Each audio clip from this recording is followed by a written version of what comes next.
Halo pendengar kami, selamat datang kembali di sesi bedah sumber kita. Hari ini kita mau gali lebih dalam nih satu konsep yang benar-benar ngubah cara pandang kita soal persaingan bisnis. Ini dari bab 5 materi yang Anda bagikan, ekosistem pencipta nilai, sumbernya dari buku Rethinking Competitive Advantage, karya Ram Charan. Misi kita kali ini ya, kita mau bongkar kenapa di era digital ini unggulnya perusahaan tuh bukan lagi soal seberapa hebat dia sendirian, tapi justru seberapa kuat jaringan atau ekosistem yang dia bangun. Ini beda banget sama dulu kan, bukan lagi A lawan B gitu aja. Siap ya kita lihat kenapa arena pertarungan bisnis udah berubah? Oke, mari kita mulai. Tepat sekali.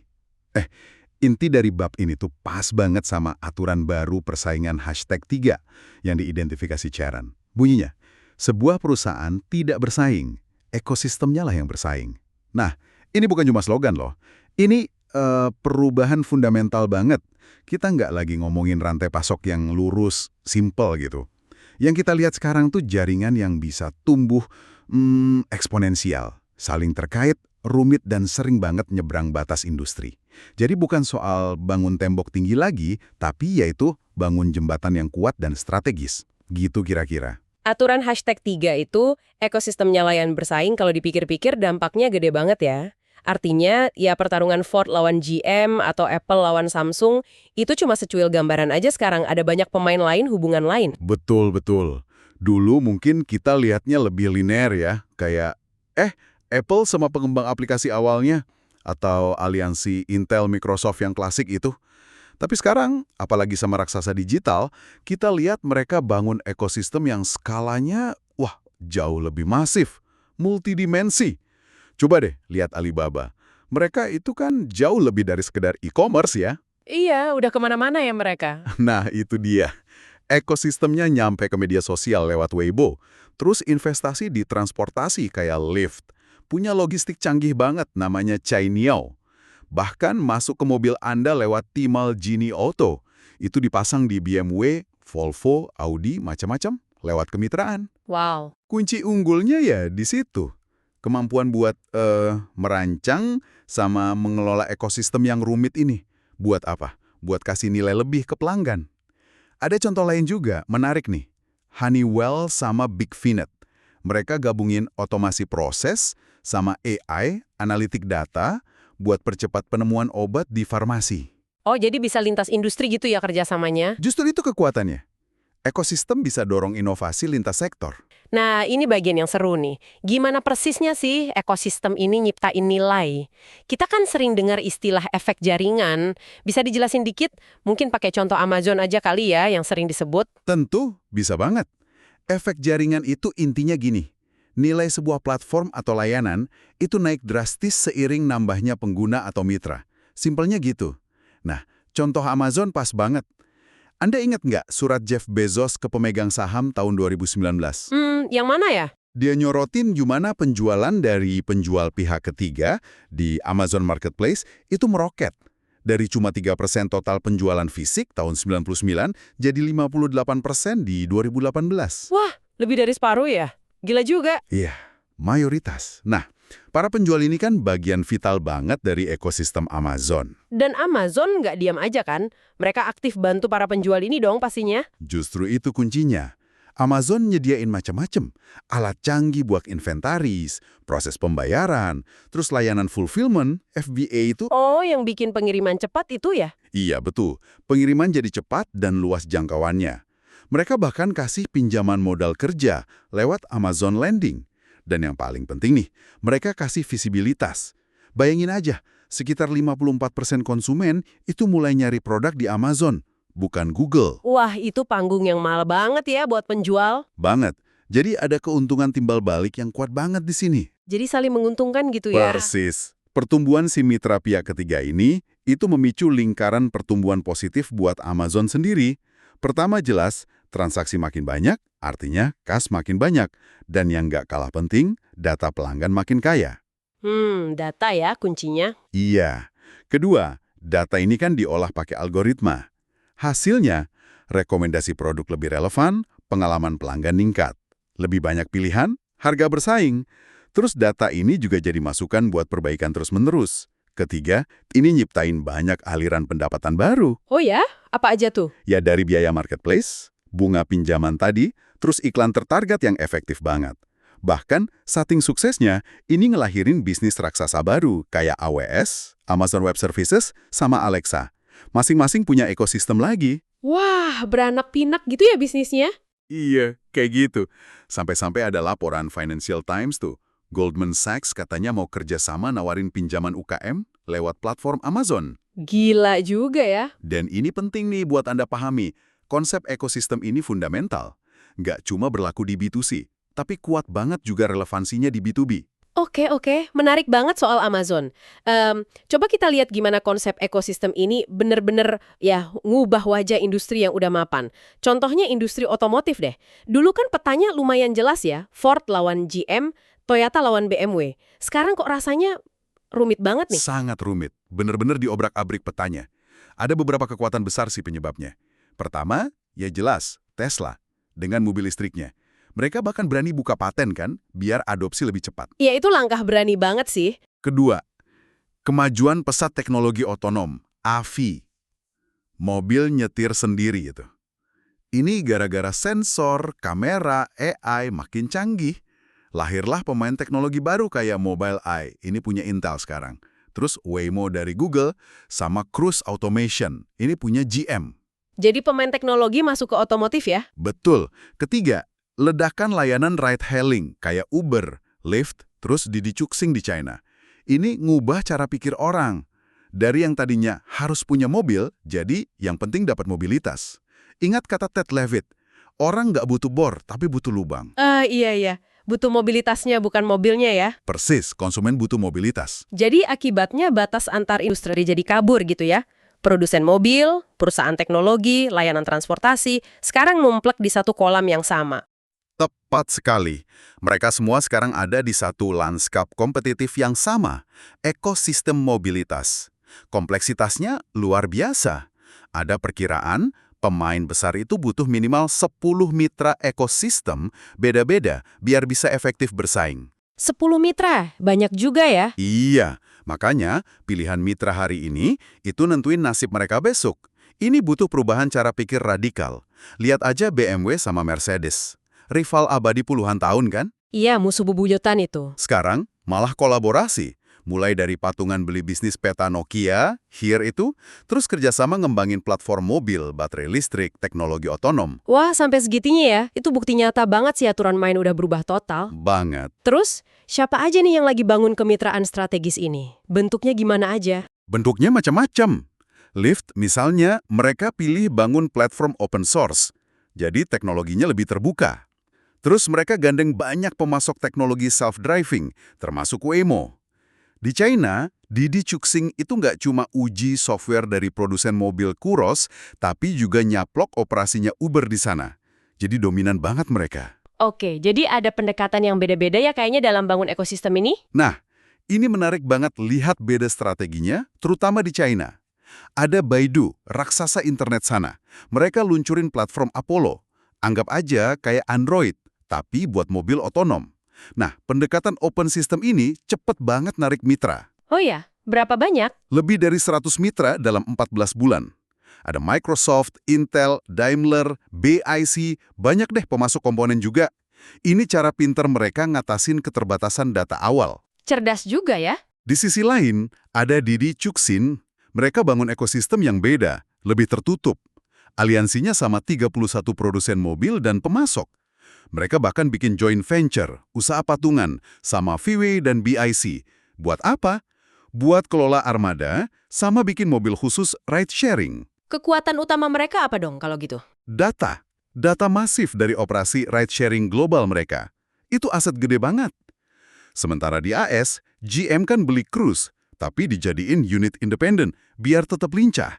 Terus narik Honda sama SoftBank jadi investor strategis gede. SoftBank masuk lagi ya? Nah, jangan lupain peran para funders kayak SoftBank Jition Fund ini. Mereka bukan investor pasif loh. Mereka itu kayak arsitek ekosistemnya. Secara aktif ngebentuk lanskap persaingan. Investasi mereka kan gede banget. $60 M di 40-an lebih perusahaan mobilitas.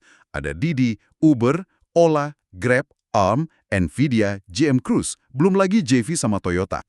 Contohnya UST tadi, perusahaan layanan teknologi, gimana mereka bisa pakai pendekatan ini buat tumbuh signifikan? Dari 700 juta ke lebih dari 1 miliar dolar pendapatan. Bukannya mereka tadinya pemain IT outsourcing biasa ya? Betul.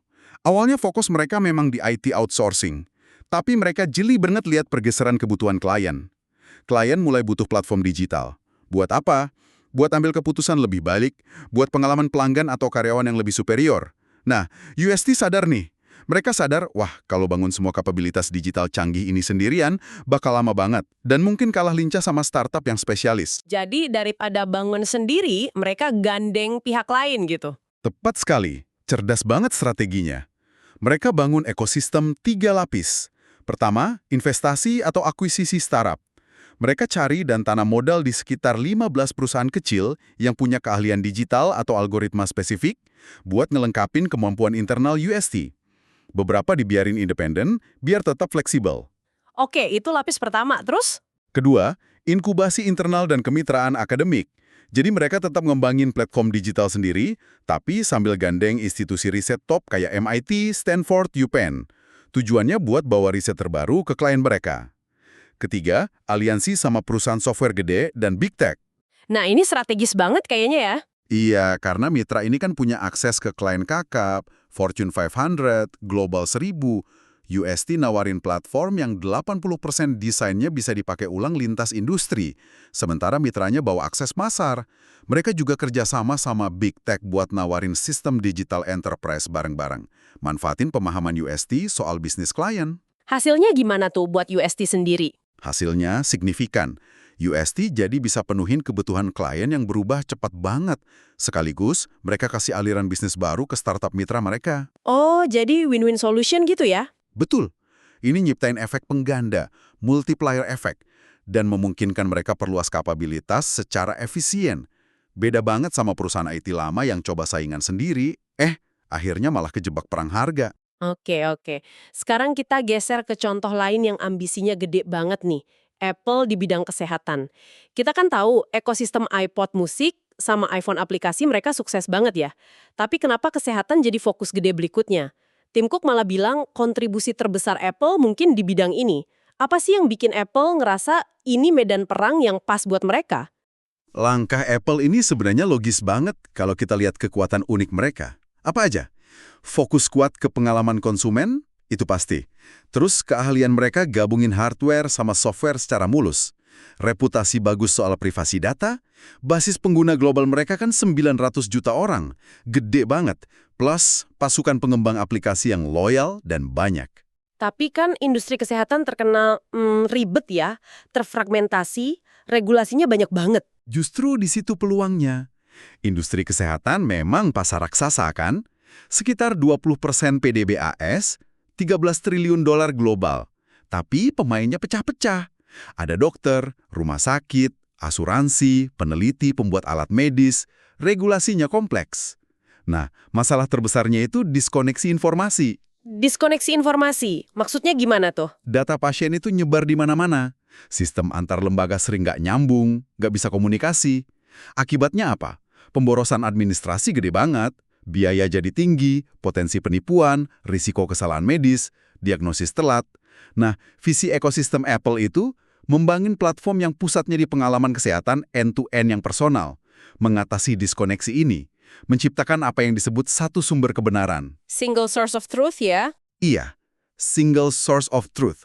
Maksudnya, satu tempat terpusat, terpercaya, di mana semua data kesehatan relevansi individu bisa diakses, tentu dengan izin si pemilik data.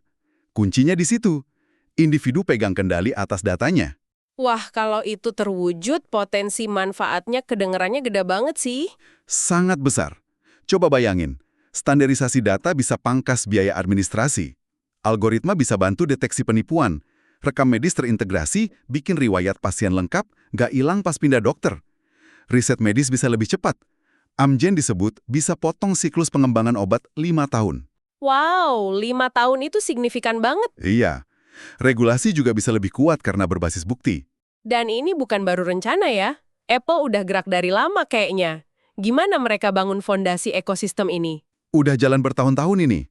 Sejak 2013-2014, itu mereka udah rekrut ahli perangkat medis, sensor, kebugaran. Ingat, Divianak dari Stanford. Oh iya, pernah dengar Bang Lanyar ya.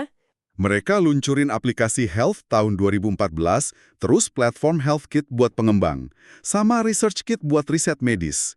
Itu bisa integrasi sama data genetik 23andMe juga. Nah, Apple Watch jadi pusatnya. Itu bukan jam biasa, tapi generator data kesehatan real-time dari tubuh kita. Fitur ECG sama deteksi irama jantung itu ya? Betul, fitur deteksi irama jantung tak teratur sama ECG yang disetujui FDA itu contoh nyata integrasi hardware-software algoritma mereka. Udah dapat stempel penting itu? Kemitraan mereka juga kayaknya meluas cepet banget ya. Betul sekali. Sama perusahaan asuransi kayak Aetna, United Health, mereka pakai Apple Watch buat program insentif kebugaran. Ada juga pembicaraan sama program Medicare. Terus sama institusi riset top kayak Stanford, NYU, Johns Hopkins. Mereka studi bareng buat macam-macam penyakit. Dengan rumah sakit dan lab juga. Ya, sama penyedia layanan dan lab. Udah ada 25 lebih sistem RS besar di AS, itu mewakili 14% tempat tidur RS loh. Sama ratusan penyedia lain yang nyambung ke sistem rekam medis elektronik Apple. Mereka bahkan punya klinik internal, AC Wellness, buat karyawan. Mungkin sekalian jadi lab uji coba internal ya.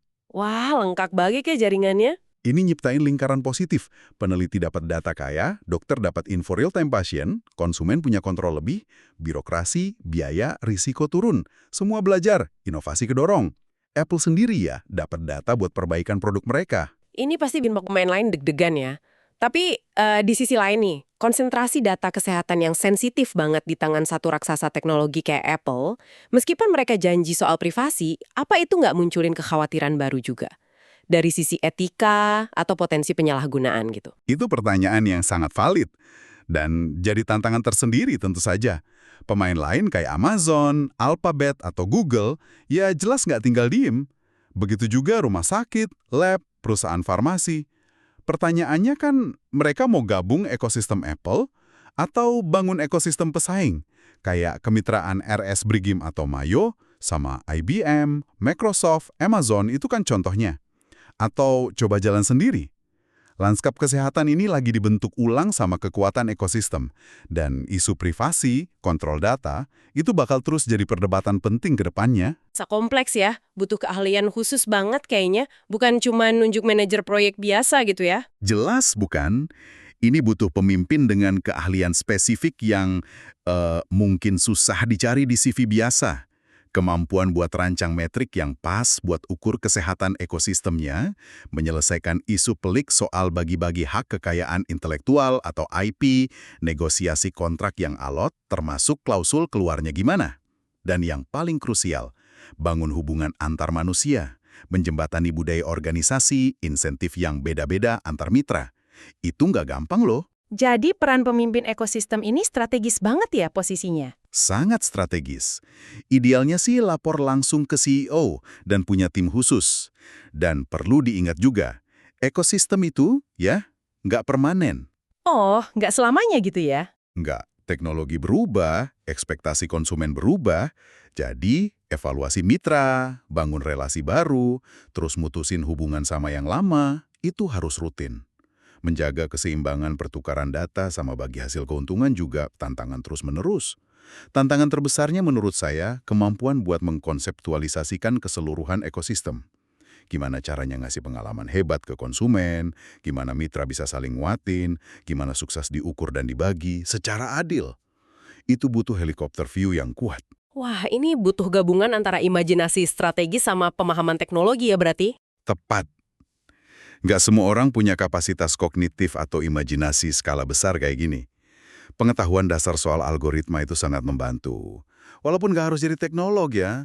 Jack Ma, pendiri Alibaba kan bukan insinyur, tapi dia paham banget apa yang dimungkinkan teknologi.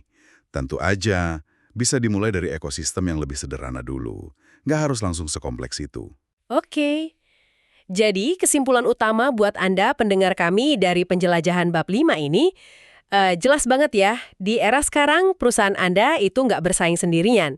Pertarungannya udah ganti. Sekarang ekosistem lawan ekosistem. Kemampuan buat bangun dan kelola jaringan kemitraan strategis inilah yang jadi kunci kemenangan. Benar sekali. Kekuatan ekosistem itu ya di situ. Kemampuannya manfaatin teknologi digital secara bareng-bareng, kolektif, untuk apa? Ya untuk kasih nilai superior ke konsumen dan buka aliran pendapatan baru yang mungkin nggak kebayang kalau kerja sendirian. Ini nuntut perubahan cara pikir mendasar sih buat para pemimpin. Nah, sebagai penutup nih, ada sebuah pemikiran buat Anda bawa pulang. Coba deh perhatikan industri atau bidang yang paling Anda minati. Bisa nggak Anda mulai lihat pola-pola ekosistem yang lagi terbentuk? Siapa lagi gandeng siapa, buat tujuan apa? Dan tantangan berikutnya nih, yang lebih seru.